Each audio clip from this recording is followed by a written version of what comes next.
Ya, bismillahirrahmanirrahim. Assalamualaikum warahmatullahi wabarakatuh. Okay, everybody, we come to the next unit, Unit 5, Procedure and Exam Position.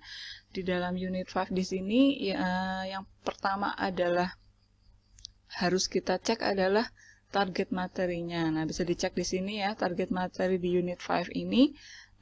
Harapannya yang pertama adalah I can mention position names and their function. Saya mampu menyebutkan nama-nama posisi dan juga fungsi dari posisi tersebut.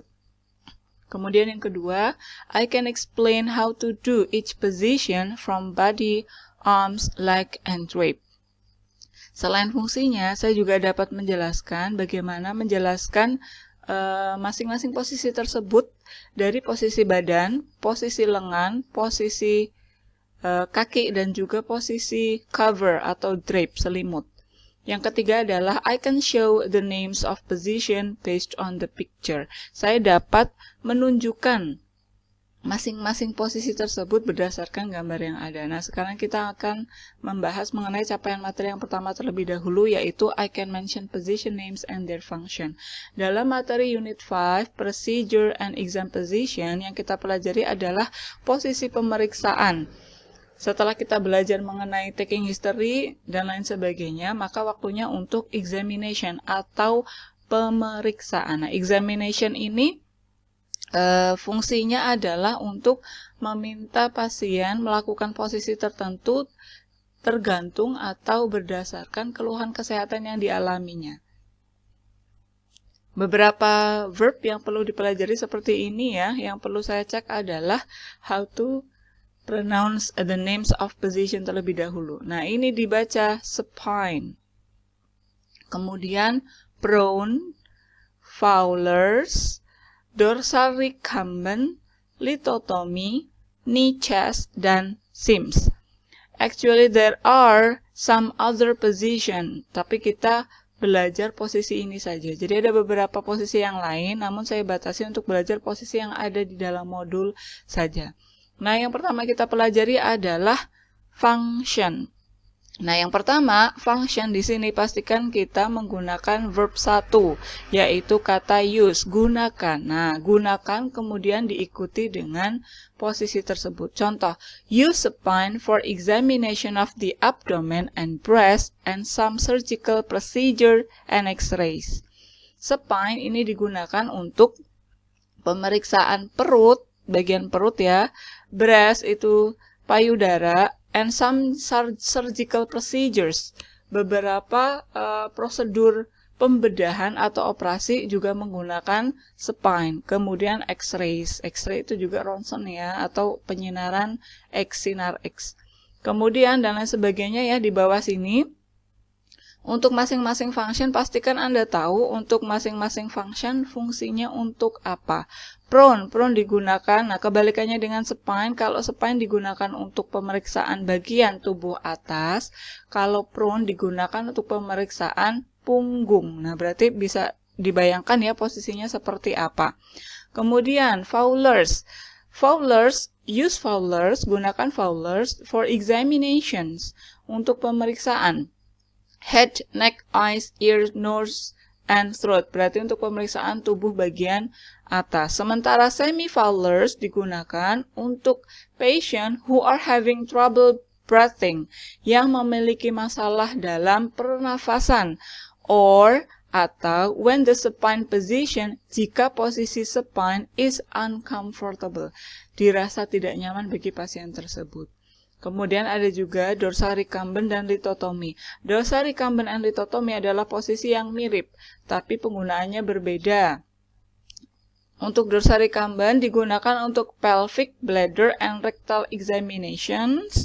Sementara lithotomy, selain pelvic, bladder, and rectal, digunakan juga untuk checking contraception device, untuk mengecek device alat KB. Nah, alat KB yang masuk ke dalam tubuh itu IUD ya. Nah, untuk seperti itu dicek menggunakan posisi lithotomy. Or doing pap smears.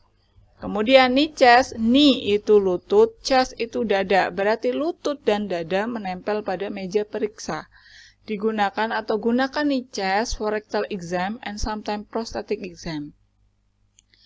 Terakhir SIMS. SIMS for rectal exam and when giving enemas or suppository. Nah, di sini adalah fungsi-fungsinya. Ingat untuk fungsi gunakan use, verb 1 use ya.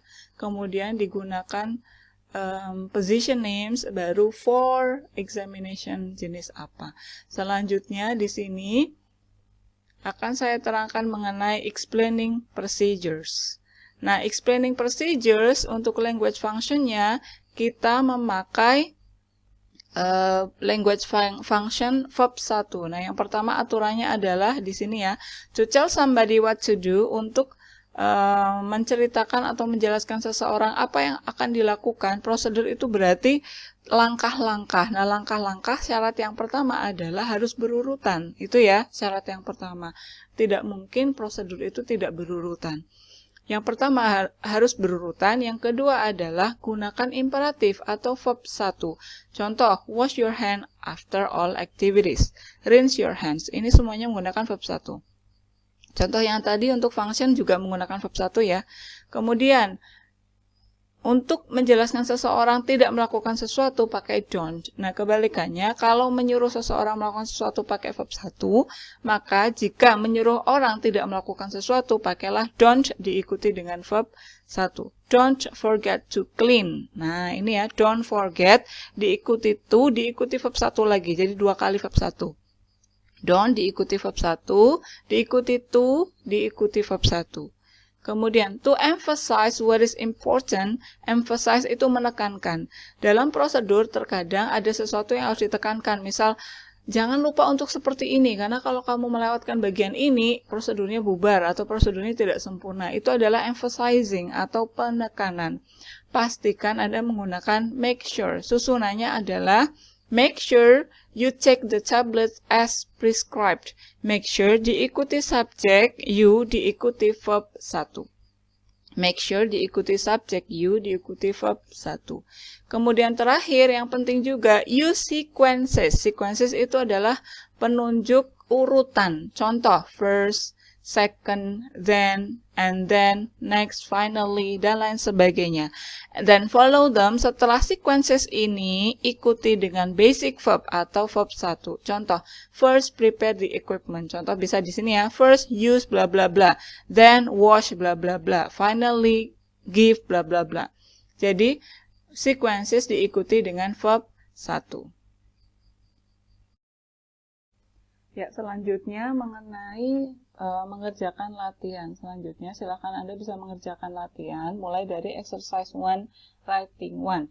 Apa yang perlu dikerjakan di sini yaitu yang pertama, answer these questions of body position from each examination position. Nah, yang pertama functionnya tadi kan sudah ya kita tulis. Yang kedua adalah body position. Body position ini terdiri dari yang pertama, lies flat on the back, berarti berbaring dengan punggung. Berarti berbaring dengan punggung, itu punggungnya yang nempel pada meja periksa. Lies on abdomen berarti perutnya yang nempel pada meja periksa.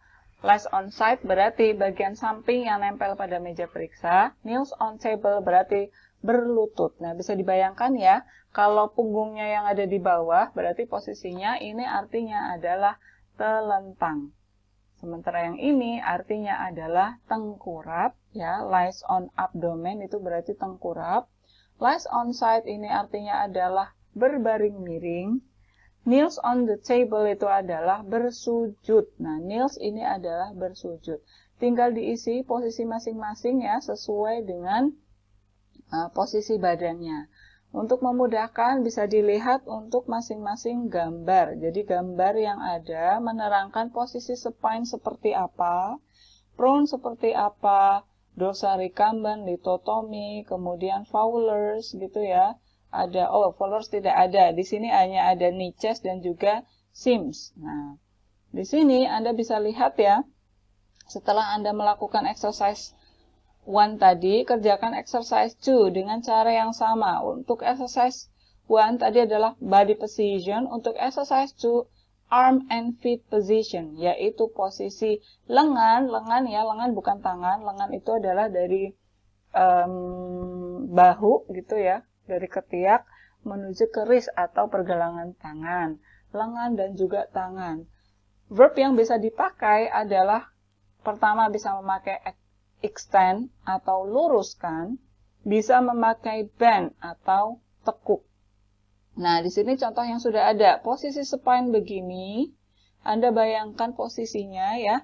Oh, lengannya ternyata ada di samping dan lurus. Berarti luruskan lengan di samping. Extend the arms at side.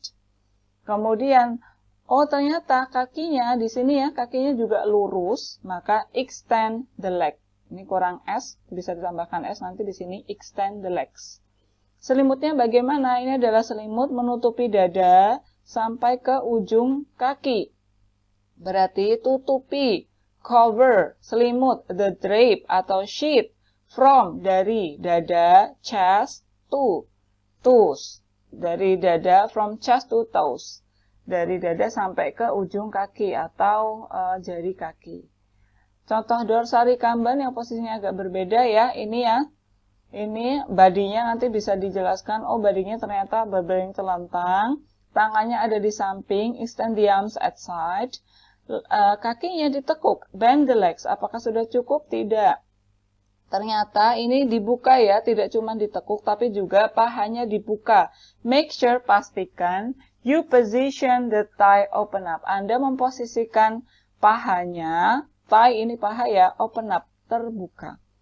Selimutnya, cover the drape sheet from chest to toes in diamond shape. Nah, jadi ditutup dari dada ke ujung kaki in diamond shape. Selimutnya ini dibuat bentuknya itu diamond atau bujur sangkar begitu ya. Jadi tidak kotak biasa, tidak persegi biasa, tapi bujur sangkar agar bisa menutupi seluruh permukaan kaki. Jadi seluruh kaki itu tertutupi. Karena fungsi yang ada di sini adalah untuk mengecek pelvic bladder. Kemudian, nah di sini contoh, di sini bedanya antara lithotomy dengan dorsal recumbent adalah bagian kaki. Di bagian kaki sudah saya berikan di sini ya, put the feet, letakkan kedua kaki on the stirrups. Pada stirrup, stirrup itu besi penyangga ya, dalam bahasa Inggrisnya adalah stirrups. Saya tidak terlalu paham dalam bahasa Indonesianya apa gitu ya. Jadi penjepit yang untuk meletakkan kaki. Penjepit atau besi gitu ya di ujung bed untuk meletakkan kaki. Biasanya itu digunakan jika posisi tersebut, karena posisi ini digunakan untuk pertama tadi ya, pelvic bladder, kemudian rectal, kemudian mengecek contraception device dan juga pap smears, dan juga terkadang posisi ini juga digunakan untuk melahirkan. Jadi baik dorsal recumbent maupun lithotomy bisa digunakan untuk kedua hal tersebut begitu. Nah, silahkan lengkapi untuk masing-masing posisi. Lengkapi sampai membentuk seperti yang bagian terakhir seperti ini. Posisi supine, berbaring telentang tadi ya. Badinya bagaimana gitu ya. Awali dengan verb 1. Arms-nya bagaimana, kemudian legs-nya bagaimana, drape bagaimana, dan function. Untuk function bisa dilihat lagi di bagian atas ya. Nah, tinggal dilengkapi. Jadi tinggal diisi saja di sini. Nah, targetnya Anda bisa mengisi di semua posisi untuk masing-masing penjelasan ya, untuk masing-masing body, arms, leg, drape, and function.